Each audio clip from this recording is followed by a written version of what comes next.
Anything else before we forget to do that? All right, we are recording now. Excellent.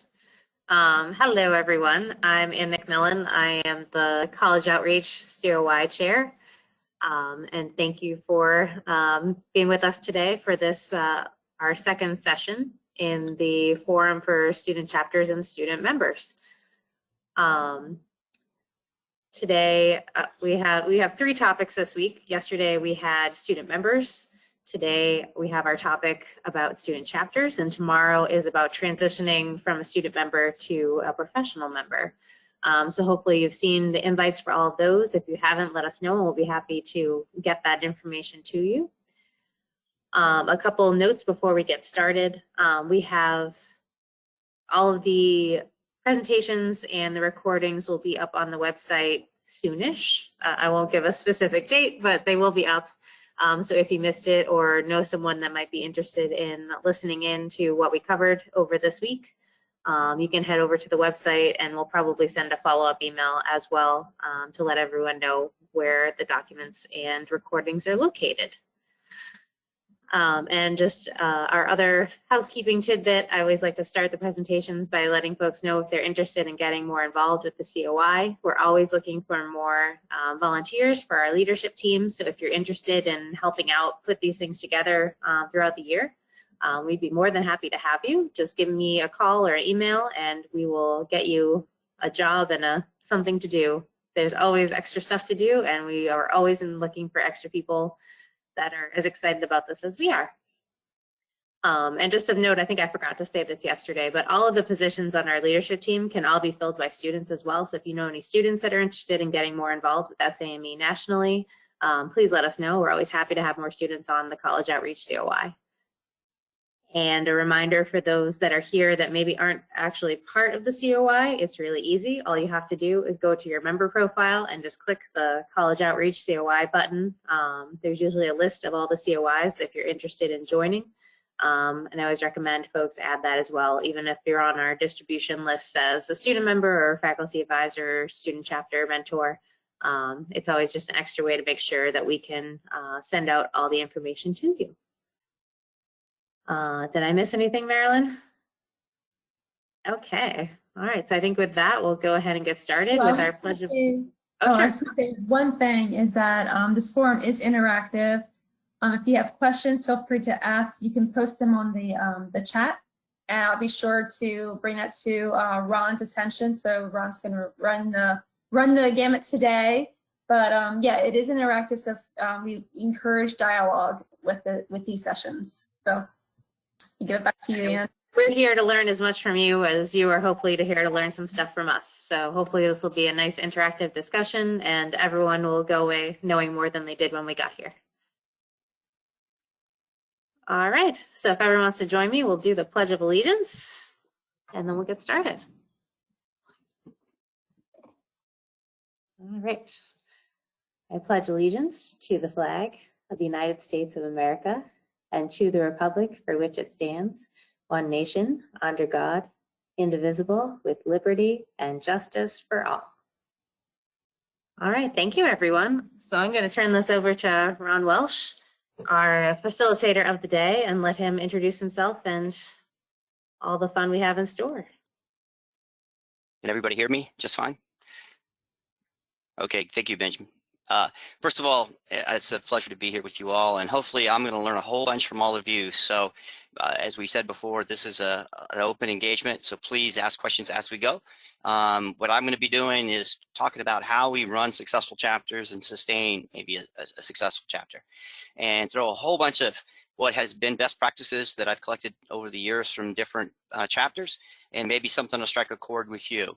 I serve as the Vice Chair for Academic Engagement, but I also serve as a senior student chapter advisor since I was one for many, many, many years. And so we'll also have some guest speakers, but you know, Ben, I think you're replacing Vivian Shai, is that correct? You're muted. There we go. I was finding my microphone button. Not replacing. She is my Vivian Chai is our student chapter president. I'm our senior faculty advisor. So, and I've been doing that at West Point for the last 5 years. Oh, perfect. So if she's gonna, I didn't see her sign on yet. So if there's ideas from her that you might want to pass on at this time, that'd be great. Perfect. So the objectives are pretty straightforward. All we're going to be doing is having a discussion and really trying to scratch our heads and figure out better ways. And maybe for some of you, it's starting a post up, or chapter up, I should say. Some of it may be restarting. Some of you may be re-energizing, especially since we went through COVID last year, and it appears that we are going to go through some COVID activities again this year. We're going to talk about student leadership, leadership development opportunities, the minimalistic, I should say, and we can expand upon those so much more. Looking at post relations, the key part, faculty advisor mentor requirements. And so it looks like we got quite a few faculty advisors on here. And I really kind of clustered it together, events versus board meetings, you know, for the student chapter or the post board meetings versus presentation topics versus dealing with chapter logistics and administration. All of those are different and should be kind of attacked in a different way versus all of them being done at the same time. We're going to record feedback that we get and add to our list of best practices posted out there on the webpage and report back to you all through this being recorded as well as those updated best practices being posted. So let's start off. What we're looking at is goal 4. We looked at that yesterday, but it applies to today as well. And that is just us trying to grow the STEM pipeline. Many times we get a freshman in, and Ben can talk to that as an advisor up at West Point. You get a freshman in, and then it's math and science beats them up, and then we start the engineering sciences beating them up. And so being able to get them to be able to stay in the pipeline, sometimes it takes the student chapter activities, these mentorship opportunities, these engaging companies, engaging each other in conversations about what's going to happen after the degree so they can stay motivated as we move forward. And then, of course, our goal is to be globally competitive, and that is by getting more and more students, diverse students, to be part of our STEM pipeline. So let's start off right off first. I don't want to go through any of this until I kind of look at the group out here and say, what questions do you have right now that I can weave into the discussion that we will have? And so I'll pause. One thing that I'd love to hear more on is, as we're going through this, is how to I think there's a possibility of having too many events. So what is the right balance of enough events to keep people engaged, but not so many that folks are thinking, okay, I don't have time for this. I think there is some sort of balance in there. I'm just curious with that, what folks have found works really well. Great question.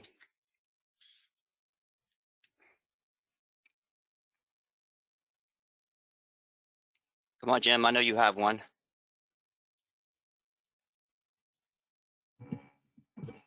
Well, I'm really trying to reinvigorate some previous student posts that we had here in Nashville. And I guess the struggle that I have right now is finding the balance between a student post at a specific university versus a generic student post for the whole region, you know, in a 50-mile radius. And then also, as I'm working through the issue from yesterday about targeting technical/vocational colleges, 2-year colleges, do I maybe need to have a different format and a separate entity for them versus for the 4-year institutions? Great question. Hey, this is Terry Watkins from San Antonio Post. Yeah, one of the things that we struggle with, you know, the groups on campus now are so many, and they're so diverse, and so we see that there's a watering down and kind of the spread of the people interested in the ones that hit their exact niche, whereas SAME ends up being kind of has a good general concept of leadership opportunities and camaraderie and STEM. But one of the things that we're trying to do to be able to make ourselves more attractive is to show what try to create items of value for, joining the student post. So some of the things that we've come up with is helping with resume writing as people are transitioning into, their engineer jobs, or not engineer jobs too, because we have many that are not engineers. The other one is, do practice interviews. But, we just it doesn't seem to really catch on that much, as being very limited in the amount of people who are interested in that sort of thing. And so I was interested, is there any other things that posts have tried out there value other than free food? They like that. But other than that, that would be ideas that you could share with us. Great. Thank you, Terry. And you're the next one in my queue of people I was about to call on you. So that's great. Perfect. There you go. How about Tiffany? Or Dick? Or Justin? Actually, there's a question in the chat. Okay. The best. Bondan is asking, what is the best way to restart student chapter from essentially from zero? Great question, and that is part of what we're going to talk about. So right on point.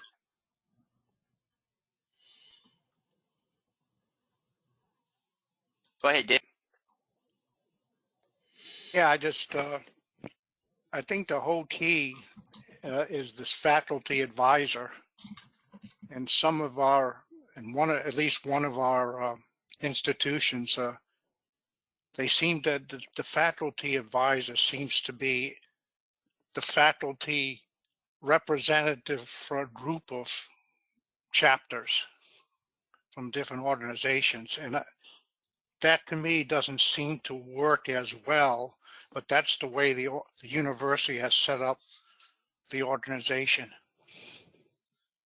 the student organizations. So I don't know if anybody's is in that same boat. I know Terry Watkins is the chapter mentor for that university, University of Texas at San Antonio.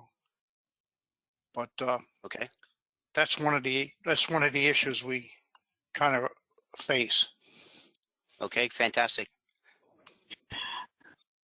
And hi, this is Go ahead, Tiffany Castrone.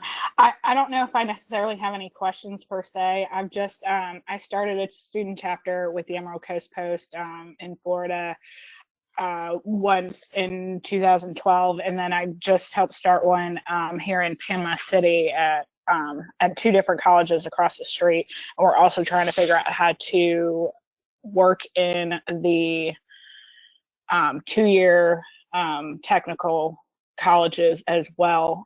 So I have more best practices and might be able to help on some of the how to help, as opposed to have any specific questions. Thanks, Tiffany. All right, how about Justin or Bobby or Bill? I don't know if this I guess it is a question.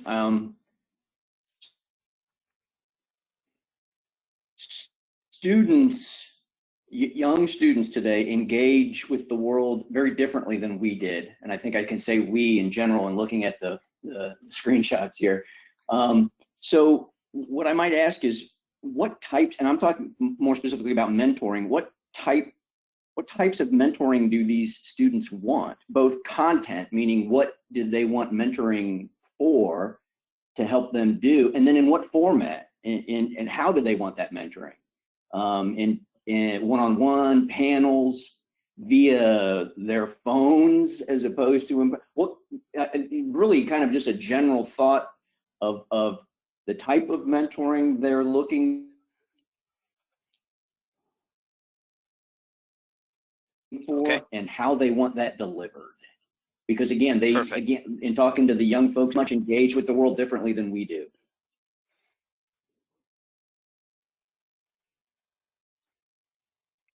Bobby, Justin, or any other questions from others?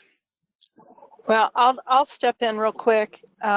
We are actually revitalizing a chapter in Lincoln, Nebraska, and good or bad, my son is the one who's going to take on the task.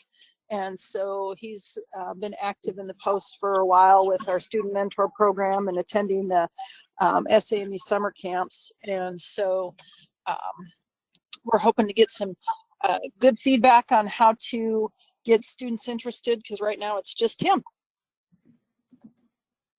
Okay, great.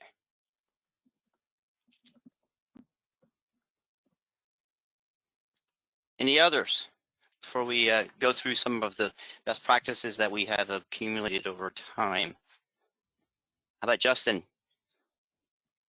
Any question? Hey, this is Justin. I'm with the Houston Galveston Post. Just here to listen in. We are revitalizing our student chapter at Texas A&M, so that's exciting. We have some good faculty advisors there too that are going to help us lead the charge with that. So just here to listen for any best management practices. Thanks. Okay, great. Okay, again, just as we said before, please, if you have a question, pop it into the chat. I see you have club night tonight, Ben. Yeah, we have at the Citadel. Ours is next Tuesday night, getting kicked off. So a lot of time, a lot of ways to get people to join up at that time. And advertise your activities is exactly the right way to go, Ben, to maybe get some kids to say, well, let me check that out. So let's take a look at setting up a student chapter. And for some of you, even revitalizing a student chapter. And Ben, it kind of goes into what your question was on the minimum things that you should do. I have always been a minimalistic. Let's get it started and try to keep it where its students are running it. But my experience so far is students can only take it so far without a lot of nudging at the appropriate time. And sometimes it's no different with us being in college or college professors. They'll work on the assignment that comes up next versus the assignment that's 3 weeks away. And so sometimes we have to help them with that assignment is. And so that's kind of what I'm going to focus in on a little bit here. I've always found that I did a new chapter here, or should I say a chapter that revitalized it after a 20-year hiatus, is that I started with 5 people. That's it. And believe it or not, I actually went to the ASCE, IEEE, and ASME student chapter elections, listened to the kids who were competing for those positions, and then I went and talked to the ones that didn't get elected and asked them if they would be interested in joining something new. And my goal was to have a student chapter member, a leader from each of the other different disciplines. And it actually worked extremely well because those students were very, very excited about wanting to be a leader. They just came a few votes short, if you will, of getting the one in their primary, what they thought was the most important thing to them. And so I focused on only a president, a vice president, and a secretary treasurer. And we really didn't have much of a treasurer because one of the things we did is we set up all of our finances post and kept it there. Because it just made it a lot easier. Because at that time on our campus, we weren't allowed to set up any more student chapter accounts for a while because we had too many of them, and too many of them had not been active for a while. So that was a perfect opportunity. And our host is the one that provides a lot of support to us, and I'll show you that in a minute. And then we tried to have 2 project officers, and they were actually the youngest of the members. And the goal was for them to coordinate the actual event. Actually, all 5 people coordinated the events, but the president's job was not to coordinate, but to ensure all the coordination was being done. Our secretary was just keeping the minutes, making sure that we had a write-up, and we'll talk about that. Ben, it goes back to your question. We tried to have 1 2-hour chapter meeting each semester. That was our first start, period. And we actually exceeded that because we ended up with 2 one semester, 1 other semester, and 1 tour. And so we were excited, and it met all the requirements of the what was the award for distinguished student chapter. And so we looked at what's the minimum and said, let's see if we can accomplish that first. And we also worked out with the post, and our post provided us with up to 4, I should say 3 meetings a year that they covered the cost of pizza. And so by doing that, that put that on as a budget line item for them. And what we did is every time we could get a speaker, if we could get the speaker to pay for the pizza, well, then we had 1 more.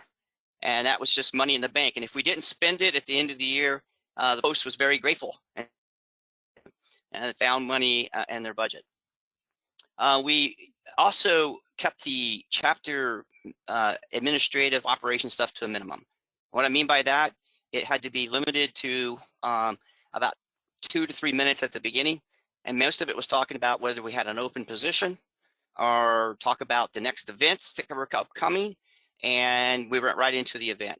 Because one of the things that I had seen in other chapters is that if you're not careful, you'll spend the first hour doing chapter minutia, as I call it, and operations minutia, and people get bored with that. That's not what they're there for. If they want to deal with that, they will volunteer to be an officer. We planned out a semester, and we tried to make sure that we were at least 2 months out. I held a 1-hour business meeting, and did everyone an hour, but I scheduled it with the officers, and we set that up into our calendar invites that I met with the officers monthly. We invited everybody to it, but generally only the officers showed up. And it was run by the president, but I was there to nudge, to help mentor, to help develop the other officers to speak up, to have a much more rich discussion. That was my role as a chapter advisor. What we did is we tried to make sure that we were staying on track to get in for the next event being planned, paired, what dates, coordination, and what the funding was in place. And again, we made sure that that discussion was max of 3 to 5 minutes at the major chapter meetings. That was an actual event. So I'll pause a second there and see if there are any questions about anything that's presented there so far before we move forward.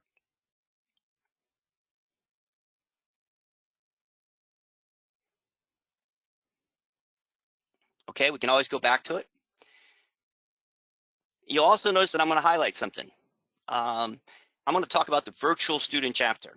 Now, one of the things that we did last year and the year before is if we were struggling to find a speaker or have a speaker that canceled on us, we tried to dial into what was the schedule of events and presentations that the virtual student chapter was conducting. Now, this is really, really kind of cool because every one of their events, if you've missed one, is pre-recorded, and you can actually use it as your presentation or event that month or that week, whatever time you're doing it. So there's a number of them that have already been recorded, and so that gives you as you're starting a new chapter or restarting a new chapter, there's your opportunities if you're running short and you had a event scheduled and somehow you didn't get a speaker or the speaker canceled out on you, you can still host the event and still have great discussion because that's how those things are run. Now, I would like to put a little bug in everybody's ear out there. If you know students that, going back to Jim in a way, Jim, that say students are out of school and they want to be part of a student chapter, or even if you, Ben, have somebody at West Point that is part of your student chapter, it is okay for them to be part of the virtual student chapter leadership as well. Currently, there is no leadership there besides the advisor who is putting on these presentations and events. Would love to put together an infrastructure of students who are actually working to develop the program. So I think it's a wonderful opportunity. We used it a couple of times last year as we were in the COVID environment, cover having an event and staying with the schedule that we would like to have at least 1 to 2 scheduled events each semester, or 1 and a tour. And since tours were out last year, we actually used one of these to fill that in. So again, do not forget this virtual student chapter. I think it's an awesome thing that SMA has kicked off and initiated that will help us immensely. And I think, Jim, it'll help you immensely as you're kicking off yours to get it kind of going and getting people excited. I also think this is a great place for those of you that are dealing with the 2-year schools.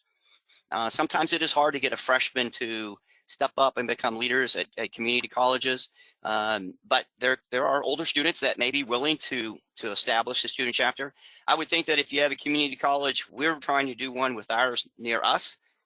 Every year it doesn't seem to ever get going, but we keep trying to be positive about it. But it would be great to have them have their student chapter come join yours for an event.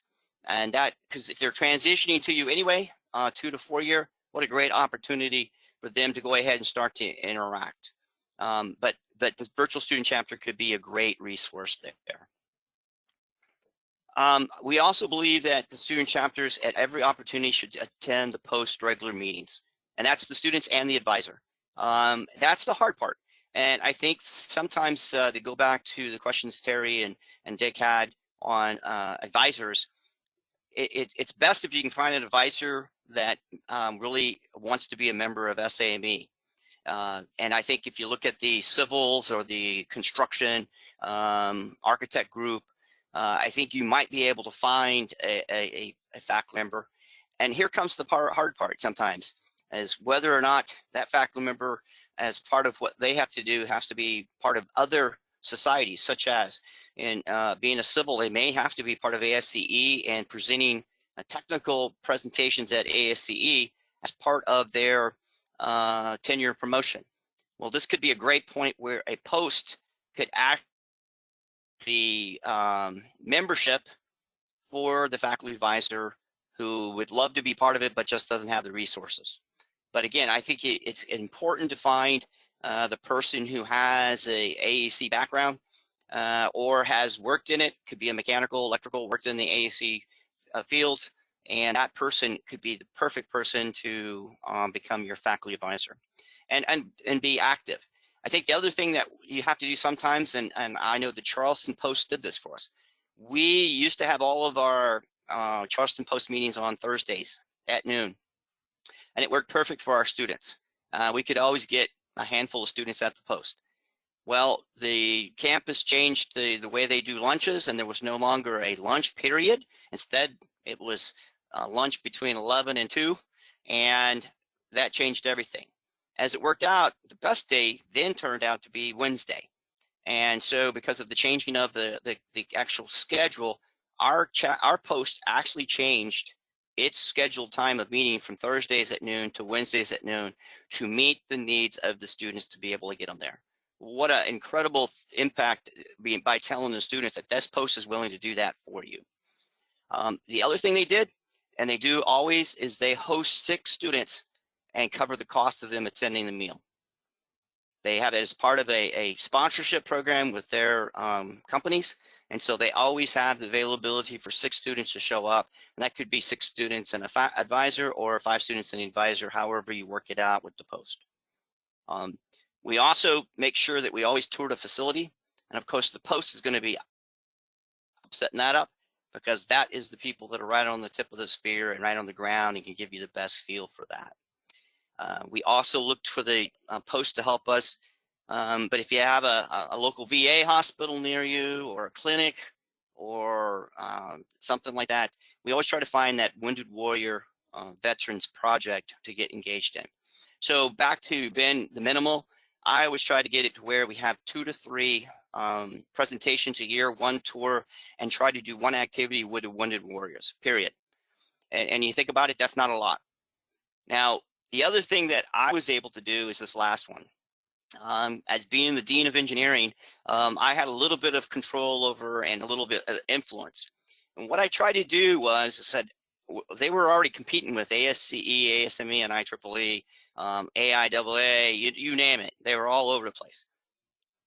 What we did, and this comes into my engagement of academic areas, is sometimes you can get a little bit involved with the leadership of the departments and the college, and you can start to feel, is there a way to share the days available for meetings? As it turns out, Tuesday nights is our best night to have a meeting because of everything else going on. We have religious activities on Monday nights. We have, and I'm at a military college, but date night on Wednesday nights, so you're not going to get juniors and seniors around. They're busting out the gate to go on a date. And Thursday night, ROTC runs late, and we have a number of ROTC students. So Tuesday night was our best night. What we did is we established the first Tuesday of the month was for mechanical and NSBE and SAME. We said the second one was for ASCE, the third one was for IEEE, and the fourth one was for our freshman events, as well as our Tau Beta Pi and Phi Kappa Phi. So our seniors were one night and freshmen were one night as the same night, And so we could use our juniors and sophomores to be mentors for the freshmen, which was perfect in developing them for future leadership as seniors.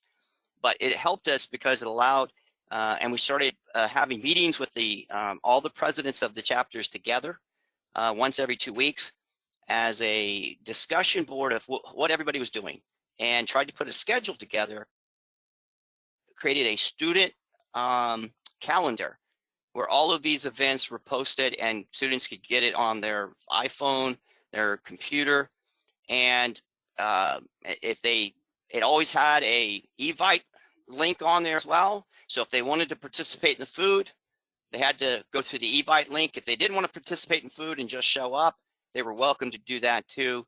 And if there was food left over, they could participate at that time. That has made a huge difference of having students from ASCE going to SAME, IEEE going to ASME, and vice versa. So again, it's kind of working with the college itself, working with the department heads, trying to find a faculty member who really wants to be part of SAME that can give you that fire. And then as a last resort, find a way to maybe cover their membership into SAME, as well as support them coming to post meetings as far as covering the meal. I'm going to stop there because I think the one that we started off with was just co-sponsoring events. We found that occasionally we'd have a large civil firm come in that what ASCE wanted, but they would also be talking about all of their contractors, their mechanical and electrical contractors, and that we really had to force hard that they would bring those people with them. So those people actually had a portion of the presentation to make it where it was talking to all disciplines and not just one. The other thing that we try to do with all SAME presentations is to ensure that they are multidiscipline, never just one discipline. We are always trying to ensure that we are talking mechanical, electrical, civil, and it's so easy to do. Almost every project has it. You just have to work on the speaker to make sure that they are focusing there. So let me stop and pause there and see if there's any comments or questions or anything we can go. I just wanted to mention that your last comment about being inclusive, when tonight at our club night, we like to tell them that SAME is very inclusive. It's Society of American Military Engineers. You don't need to be American, military, or an engineer to be part of this wonderful organization. I think the key part there, Ben, too, is we found is we use some of our student competitions like the Mini Baja. And what we do is we celebrate that and try to get each club talking about the ME's talking about it, SAME talking about it, IEEE talking about it, because each of those provide a student or more. And then we try to include somebody from business to be the business person and somebody from communications to be the marketer or the person that's highlighting the events, writing it up. And we try to show them exactly what you said, that it's a very inclusive and by stating it just exactly how you did. Anyone else have a comment or a question or a thought? Okay, move on to the next. Now, how do we manage it? And a little bit of this and best advisor best practices. And some of this I've already kind of touched on a little bit, but this will be more focused exactly in that area. Again, I have those officer meetings weekly. I just find the time that works for all of them. Sometimes it's 7:30 in the morning, and sometimes it's 2 o'clock in the afternoon, and occasionally it's at 6 o'clock at night. It's the last thing I'm doing before I'm heading home to grab some dinner. But it's short and to the point. President runs it. We're trying to make sure that we are thinking ahead, looking at who the next speaker is. Do we have it booked? Who is going to take pictures, write it up? And then, of course, my job was send that to our communication folks to see if we can't get that as part of one of our media posts about our chapter, who our speaker was and what our event was. And we try to capture all the key information that allow us to put that into our end-of-year report. So it becomes real quick. All of it's in one snapshot, becomes one file, all ready to go.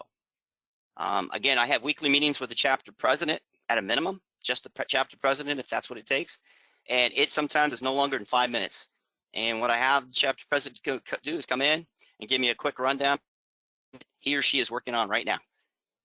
And it doesn't take but a few minutes for them to figure out, I've done nothing since last time.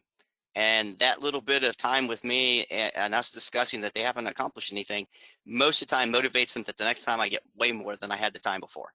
And I think that that's just us having showed them how leaders and companies check in with their people. A lot of time it's just having a stop by, asking them how the project is going on. And of course, being a student chapter president, it's a project. Being the project person for the event, that's a project. And just asking questions about it and see if they've got everything accomplished that they're supposed to, or thought of everything. Again, we are supposed to be developing them, and I usually do that as a format of asking lots and lots of questions. Sometimes the president will bring more, and I always encourage the president as we get closer to an event to bring the person who is actually leading the event who will introduce the speaker. And so that person gives me a quick rundown on what they're going to do. And a lot of it's just helping them to feel comfortable in front of the group because they've already done it in front of me. And just keep it where we're helping them to grow. But they keeps them moving forward. Now, where the advisor comes in and where the mentor comes in and where the post comes in is a lot of times students are going to need help finding a speaker, especially a speaker who can afford to come in and speak, cover the pizza, and actually can speak about many different topics or disciplines. I should cover many different disciplines. And I think that that is one of the biggest values for the faculty advisor. What I've found is that the faculty advisor, as myself being one and then passing it on to one of my faculty, is that I also am a resource as the dean, the associate dean, department heads, their resources also to locate possible speakers. It should not be just the faculty advisor by themselves. You got this wealth of people who are, I mean, it could be one of the senior professors who's been there for 30 years and knows everybody in a 50-mile radius. That person's a perfect person to go to and say, we've done the following presentations. What do you think who would be next? And you might talk to somebody, you might reach out to Jim, and Jim says, well, I can't do it next month, but what about, and now you know when your next date is, because if you've put your schedule together, now you might be able to get Jim on the calendar for February if he can't do October. And they can then move forward through that. A lot of times what I would do is have the students, if they wanted, they could come in and make the phone call in my office to call a speaker once I've given them the information, just so that if they think they need to ask me a question right on the spot as they're going through it, it's part of that development. I'm there to assist them if needed. Any questions or thoughts about managing so far? I've got a few more comments.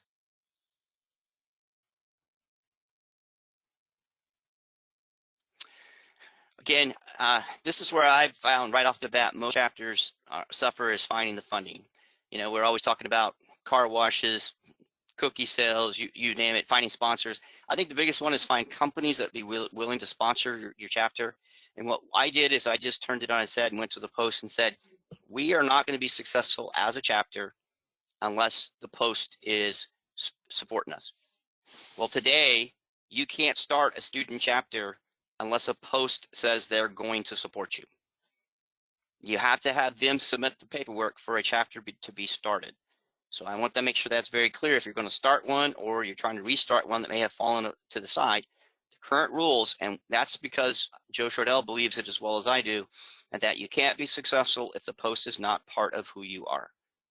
And so again, what we did is we set it up with the post, and the things that we talked about and have it in the budget is 3 events for pizza, support for travel for a tour, possibly if we can't, you know, if we need to get a van, but most of the time we use student cars.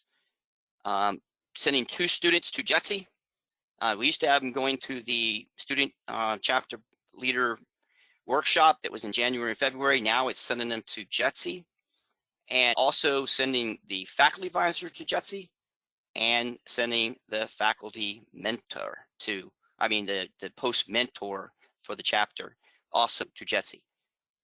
And by doing that, we're trying to develop by having a sophomore or junior go to JETSI each year as reward and growing them to become leaders as juniors and seniors. And that's what the second bullet is as we're building it. So it's kind of a combination thing. And the post each year puts that funds together. And some years, like last year, I think only 1 student went to JETSI. or this past May. Well, no, it was virtual, so we didn't send anybody. But 2 years ago, we sent 2. 3 years ago, we sent 1. So again, it's putting the funding in place, and that way you can have a rich conversation with your students about the possibility. Now, there's always conversation out there about getting to JETC, because JETC is at the end of a semester, middle of a semester if you're on quarters, or after a semester and your students are already on their internships. But if you're trying to develop your leaders and you've already put those 5 people in place, and you've got your 2 project people being sophomores, if you will, and possibly your secretary being a sophomore or junior, you already have a couple of people who you can start to talk about going to JETC early. And what I've found is many companies that do internships, especially if they're AEC firms, will support a student taking a few days away from them to go to JETC if the post is willing to support them to go. And so I think it's just having that conversation early, so that as they're talking to their the companies for internships, that is part of the discussion. And like Ben, for you, it's whether to have that week open to be able to travel to JETC. But I think it's so important because it's very difficult for us to create student leadership training if we're not doing it at one of our major events, such as JETC. Because again, there's much more that's going on, and those students are being able to be mentored and see and possibly look at future jobs a year out, versus not being able to do that, because the workshop we just talked to about what we're talking about right now. We always start off that become the president, you have to have been a project person, and that means you have to plan, advertise, execute, and write up the project. And you have 2 days after the actual event to submit it, and everybody reviews it and edits it, and then it becomes finalized, and that becomes the write-up for that event. And that's one way that we use to advertise, and it's got to have pictures and everything else. Now, for officer selections, I talked to you about how I kicked off, and I did that for 4 or 5 years, going to all the ASCE, IEEE, ASME elections and asking the student to consider. Well, once we got ourselves going, the goal is that you had to be participatory, you had to be a sophomore leader to become a junior leader, and a junior leader to become a senior leader. And then what we've been doing is in December each year, we select our officers for the next year. We run from January to December. The reason for that is that it allows the spring for the seniors to prepare the report to go to SAME for Distinguished Student Chapter, also submit for somebody for the Leadership Award, but they're also there to mentor the juniors who now start running the events. It also allows you to hit the ground running in August, September. You're not trying to figure out who your leaders are. You already have them in place and you're off and running. So that's just a suggestion. We have almost all of our chapters on campus at the Citadel doing that, because it just seems to be a nice way to continue to make sure that we have some continuity in the spring, but always ready to go in the fall. Questions on anything there? Any comments? I see, Ben, you guys do that. Yeah. And also, yeah, very helpful with club nights the second day of the academic year. Absolutely. Always our club leadership is standing there tall. While we see around campus, it's usually a faculty advisor standing there, no students, because they don't have any leaders yet. So absolutely, absolutely. Any comments, questions, concerns? So this is Tiffany Castricone, and like I had said before, I have, as far as best practices go, I started a chapter with the Emerald Coast Post here in the Panhandle of Florida back in 2012. And one of the things I figured out was the most problematic was trying to get money to the student chapter. And so once, like, it was hard to reimburse them and pay for the food and that kind of thing. And so one of the things that we did when we started this chapter over here in Panama City last year was we told them we're going to set up a bank account for them, whether they needed it to be like connected to our post, the Panama City Post, through our bank, or if we wanted to just give them money and they had to have it on their campus. And I know each campus is different on how they want money accessed. So one of the campuses, I think they had to have it through their bank account or whatnot. So that was fine. But in the beginning, what we did was, they were like, well, we started off with a few people, and we had the faculty advisor, we had the dean buy into it, and the president, and then I believe he was the one who recruited the other ones, because all we had was the president. And so he was like, well, what do I do? And I'm like, well, start with, like, let's give you $1,000. You tell us what and then you need to come up with, the other officers and a budget. Tell us what you want to spend it on. And they're like, well, what if we need more? And I'm like, well, we're just throwing money right now at, like, what do you think it'll take to pay for pizzas or whatnot, or t-shirts, or whatever it is you think we need. And so then once he built a VP, treasurer, and secretary, which he tried to get them from the different disciplines. That's a very good thing that they're doing. They came up with a budget, and they're like, okay, we're going to spend this much money on this, we're going to spend this much money on this, and we need $3,000. So they asked the post for $3,000, and we approved it. But because it was because they came up with a plan and a budget. And then one of the best practices that we have is we have the president and or secretary or their leadership team join our post board meeting, and we give them their own slot and their own slide, and they talk to us about what they need. And that has been incredibly helpful. Very, very helpful. And it just so happened to work out that we are starting to have our post meetings at the campus.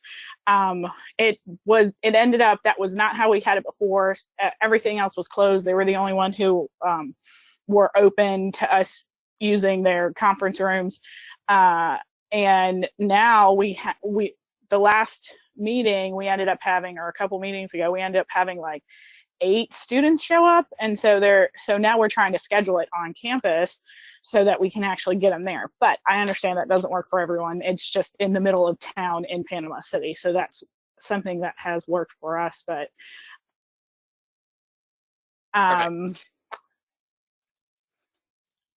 that's what our ASCE chapter does on our campus as well. SAME has not done that, mainly because they're pulling from all over the area, but they are only 10 minutes from campus for their actual lunch meeting. So it's easy for our students to jump in their car and go. But again, that is another opportunity that I know at West Point you're isolated. So to get your students there, I know that the New York Post does work to get your students down there to New York City, but sometimes it's kind of cool for them to do a bus the other direction. I know it's harder because they are all busy and have a lot more time, a lot less time to give. No, I want to say that one thing that our relationship with the New York City Post is, I think, phenomenal. And so they sponsor during their different events that they have. They always help cover a few of our cadets at least. And so we go down and we just set up trip sections where we go down during the evening, whether it be, at the Harvard Club or whatever it is that they're having their meeting. And then there's a couple very major events that they also do that they have us come down. And then we flip it. And in the spring, our student chapter, along with the New York City Post, are very much partners. And we put together the engineer dinner that celebrates everyone branching engineers. So, about 120 or so of our graduates who branch engineers, we put together the dinner celebration event that happens. And that's where the New York City Post comes down in droves, comes there. We get the chief of engineers traditionally as our guest speaker. General Shodell comes in and that sort of thing. And so there's a great partnership. And in fact, Mike Scrano, who's here right now, we always get him to be at least he's one of our guest speakers for the year, just because it's just a great way to show the connection that we have between the posts. So those are reoccurring events. We have a pretty solid battle rhythm that has these different activities that keeps our students excited about being part of the organization. And I think the organization excited to see that we are engaged with them as well. And I think that's important to have that return on investment for both organizations. Absolutely. And that does go right back to your question on how much is enough. And Joe Shadell said yesterday that he's okay if you only have one meeting a year, because that's all you can pull off. There's actually one of the posts that's going to become I forget what the word was that they used, but it's not a full-fledged post, but it's field chapter. Yeah, field chapter off of another post because they're so small. So again, we're looking to ensure that it has merit, has value, and it's not a waste. And that's the reason why we talk about don't do the business stuff. Give the minimalistic stuff because that's not what people are there for. They're there for the actual speaker, the activities, whatever it may be going.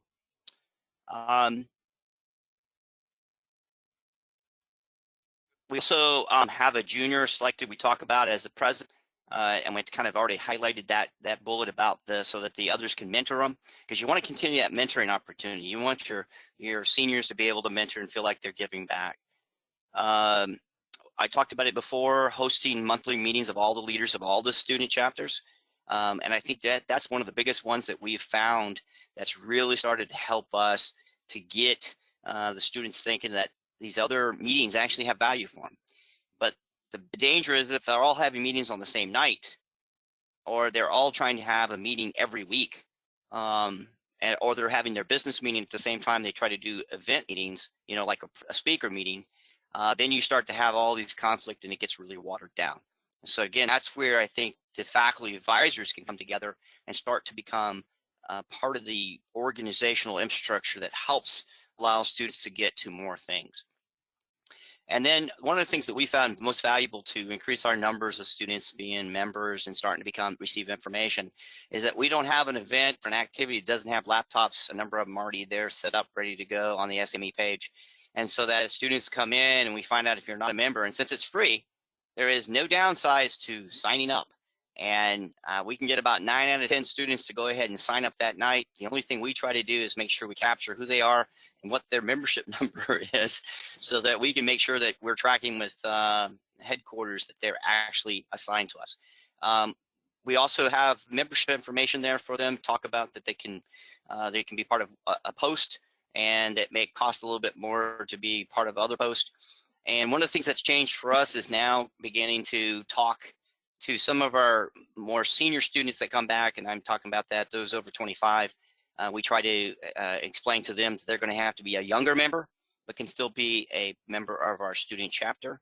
But one of the things that we are going to kick off this year is talking to our post to see if there's anything to support those students that are going to school full-time but are over 25 of picking up a part of that membership cost to be a younger member, as part of their way of sucking them to come to the post meetings as well.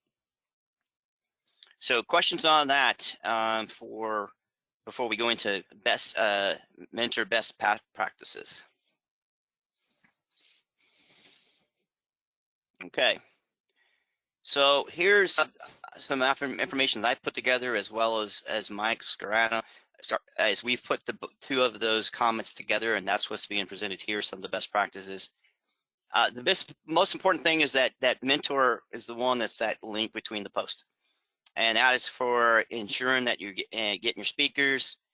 We do things called speed mentoring at a lot of our events. We'll have a speaker come in, and that speaker will bring 4, 5, 6 of their leaders at different levels, 1 or 2 years in, 4 or 5 years in, 5 to 8 years in, 10 to 15, different disciplines, as well as possibility they'll bring in their CFO or somebody from marketing to show that they're all working for an engineering company. And then we do a thing called speed mentoring. It's very much like speed dating. And what we do is after the presentation, we grab food and we break all the groups up into groups of 5 to 8 students, stick a mentor at each one of those. And that mentor has about 8 minutes. I usually blow a whistle that tells them they've got about 30 seconds. I blow it again. And the people that move are the mentors, not the students. Students stay put. Mentors get up, and we have a rotation schedule figured out that moves the mentor to the next table, and they've got 8 minutes to do discussion with that group. And what we found is by going to the smaller discussion groups after presentations, we get much more discussion with the students and the presenters and their people than when we have the large group. because students are inhibited by the large group asking questions, but once you get it into small groups, they tend to be uninhibited about asking questions. The post also, the mentor can help with the Wounded Warrior and veteran activities we talked before. Ours is starting to have it where we're hoping to have this coming year, Christine Jetty on the line here. She's a member of the COI leadership, but she's also our chapter mentor. And we're pushing to have a student be on the board, you know, even if it's as a liaison to present the budget, to present the activities, present the schedule of events.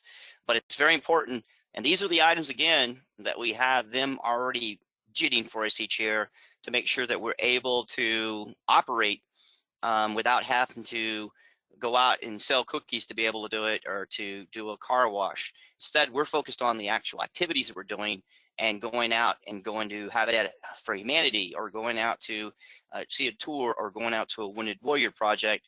And that is more, I think, more valuable to the student overall. We also get that support, as we talked about before. The post sponsors 6 or more students every meeting, and they have a group of companies that have already done that, and they support it. If students don't show up, like in summer, there are no students around campus except 1 or 2. That's okay, but they do have it where it's 6 every time. And then we have that mentor is always recruiting companies to help us with tours, looking for internships, and students at the post meetings and travel in the jet sea, as we talked about. And Christine does an incredible job of that, constantly finding opportunities for him. For Patrick Bass, who is our student chapter advisor, the 2 of them working hand in hand. Now, the way that works is Patrick Bass is an Air Force Officer Reserve. He has been an SA member for many, many, many, many years. So what a natural person to be our student chapter advisor, as I mentioned before, trying to find that great link. Christine or Mike, anything you want to jump in on that? I got another slide. No, Mike. you've covered. You've Okay. you've done a very good job of covering the material. I know, and I'm gonna touch on a little bit of this tomorrow, even though the focus of tomorrow's presentation will be how to keep student chapter members active after they leave. We're going to kind of bounce back and touch on this. So I don't want to blow too much steam. I want to keep people ready for tomorrow's fun. So There you I go. think you've done a great job. Christine, I got one more slide. Let me just touch this right quick, and then I'll have you both jump in.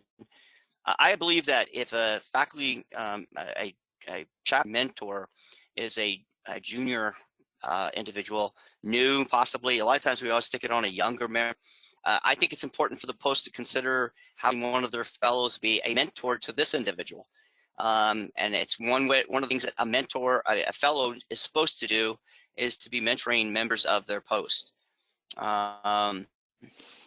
also encourage an officer of the student chapter to have a seat. I know Christina's working on that.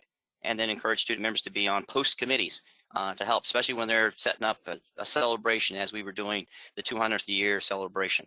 So Christina, anything to add?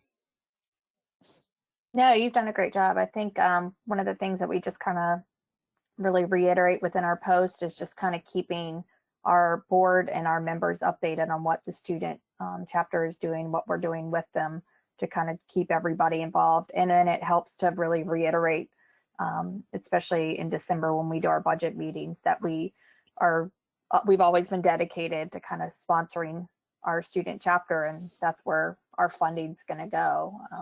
So, yeah.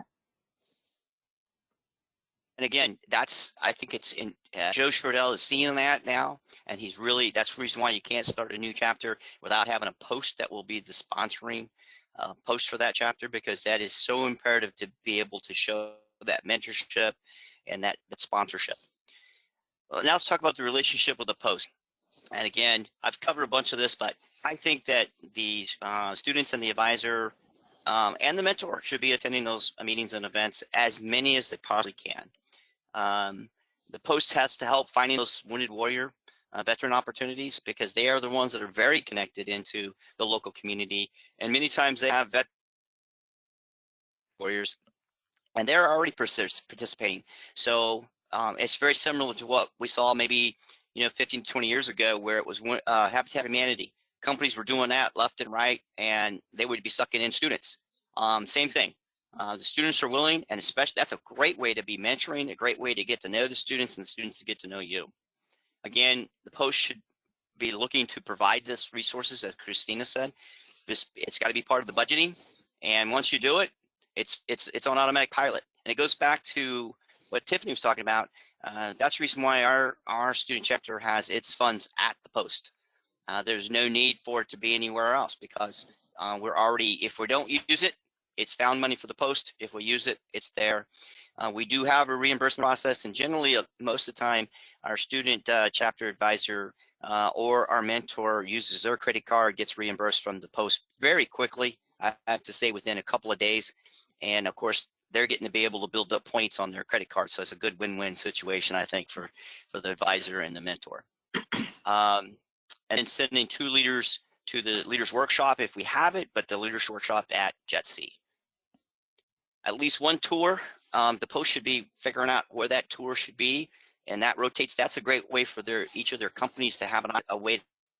It's also an opportunity for that company to have a tour for the SAME post as well. So now you mix the post and the students together on a tour. Again, sponsoring 6 students at the meetings. One of the things we've gotten here in the last, I guess, Christina, what, 4 or 5 years, I would think, is that we now have a dedicated scholarship, at least 1, if not 2, that is going to students in the student chapter who are active, that they can apply for, that the post is supporting them, and we can advertise that as well. That is a great retention effort.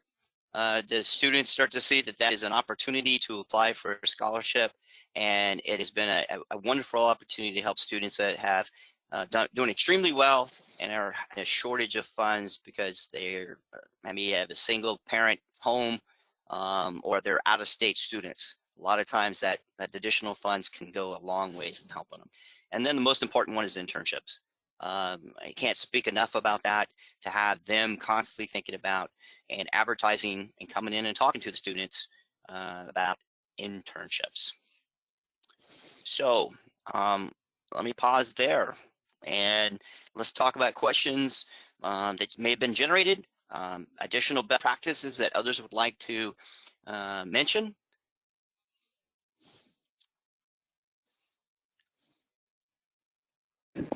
Hey, Ron, I'm sorry I cut out. This is Tiffany again. I cut out before my internet, of course, decided to go out while I was trying to talk.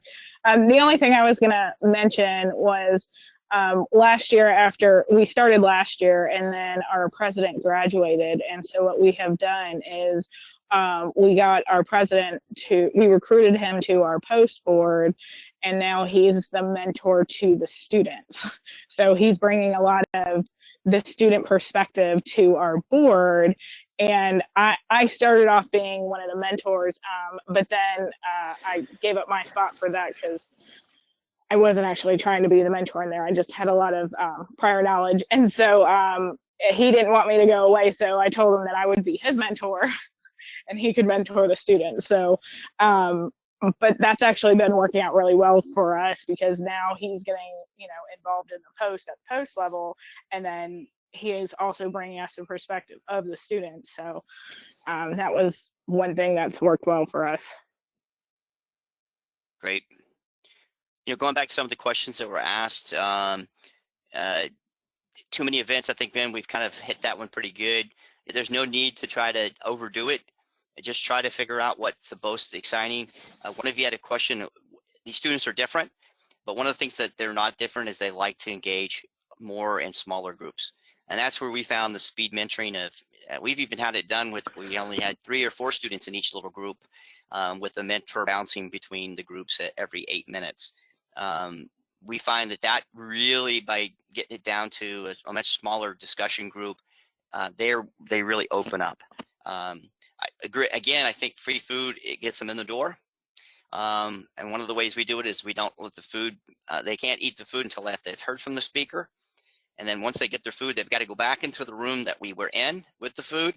And then we start the speed mentoring. They're already captured.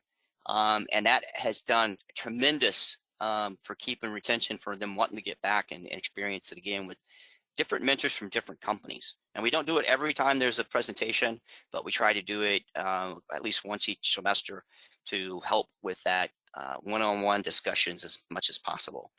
I think, Jim, I think the regional concept could work easily in a 50-mile region by having an officer from each of the different, community colleges to set something up, and maybe even rotate it around where, the president is at a different one each, a little bit of work there, but the president's at a different community college each year, so that kind of is the one that's kind of leading, and everybody goes to that community college for presentations, or maybe you can find something that's centrally located where they can all come to, including the post. But I think that the regional concept is something that would be very, very supported by SAME to get something like that going, especially if you can get a post to sponsor that.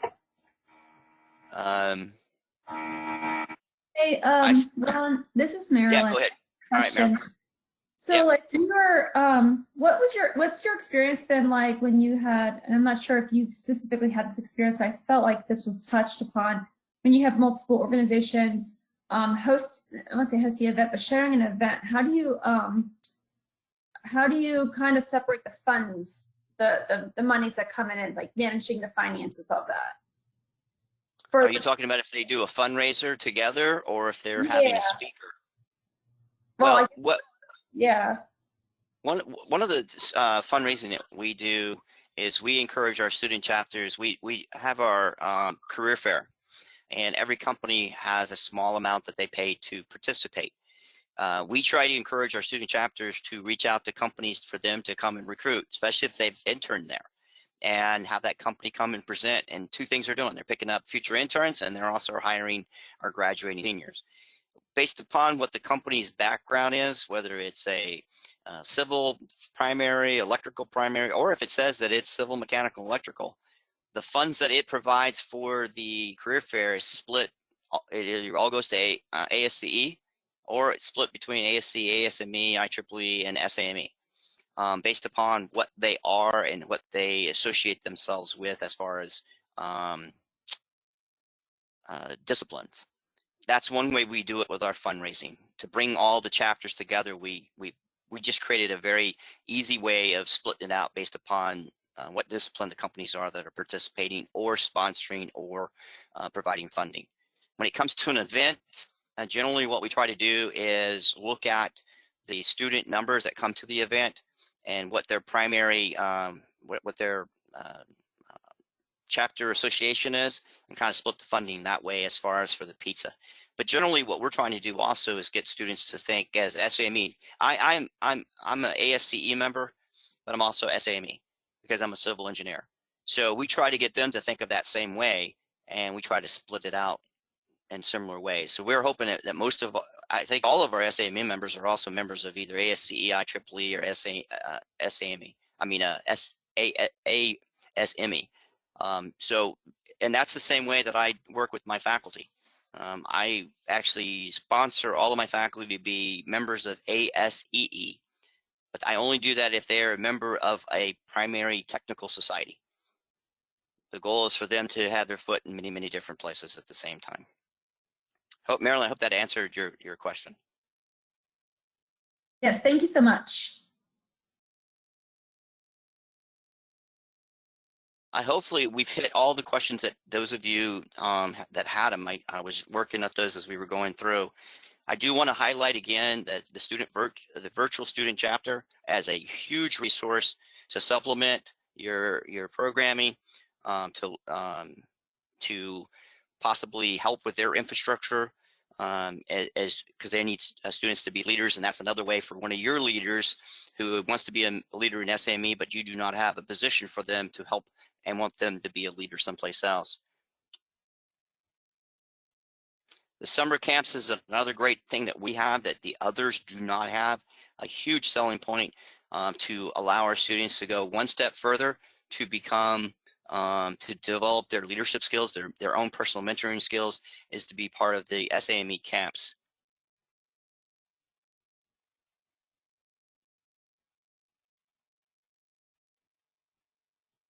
And I think it's important for us to remember the whole purpose of our students, that we want them to be part of SAME, is that at the student chapter is that we are helping them prepare themselves to get a job.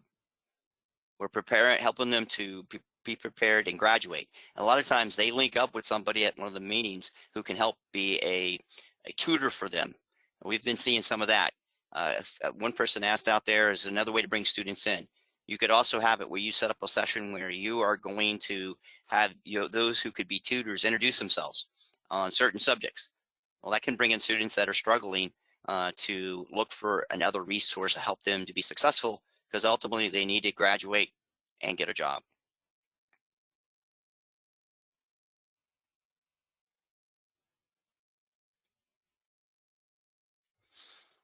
Other questions, comments, thoughts? I was just trying to go through the notes from yesterday of items that came up from Joe Shordell. Again, he wants quality versus quantity.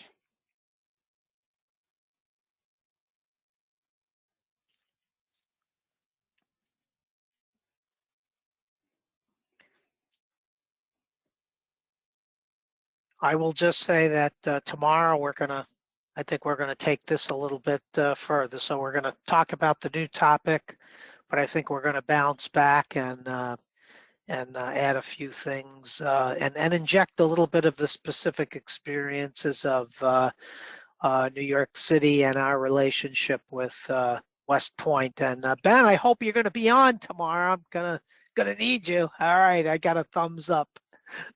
I wouldn't miss it. I wouldn't miss it, Mike. Oh, Let me also say this.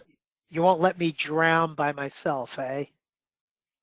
Also, for all of you, the COI, Outreach COI, we're here as a resource. If you're a mentor and you're trying to help a faculty advisor to be more engaged or to try to employ best practices, you can always have that person reach out to me, have the faculty advisor reach out to me. I've been a chapter mentor as well, but Mike is the primary senior chapter mentor. Any of the mentors, you've got questions or ideas or things you want to talk, bounce off, please just reach out to us. Our information is going to be with the slides, and anybody in there you can reach out to. But I think it's important that if you have questions, reach out to us, and we will try to get you in contact with somebody or answer your question to help you get started.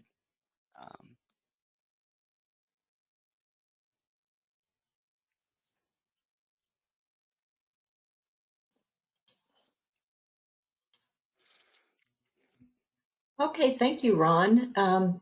If there are no other questions or comments, we will conclude this a little early, but please do come back tomorrow when we're talking about the topics of transitioning that student member into being a professional member of SAME.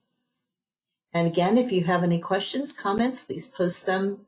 And thank you for coming today. This recording and the PDF will be available on the College Outreach Community of Interest webpage within about a week. So thank you very much and have a nice day.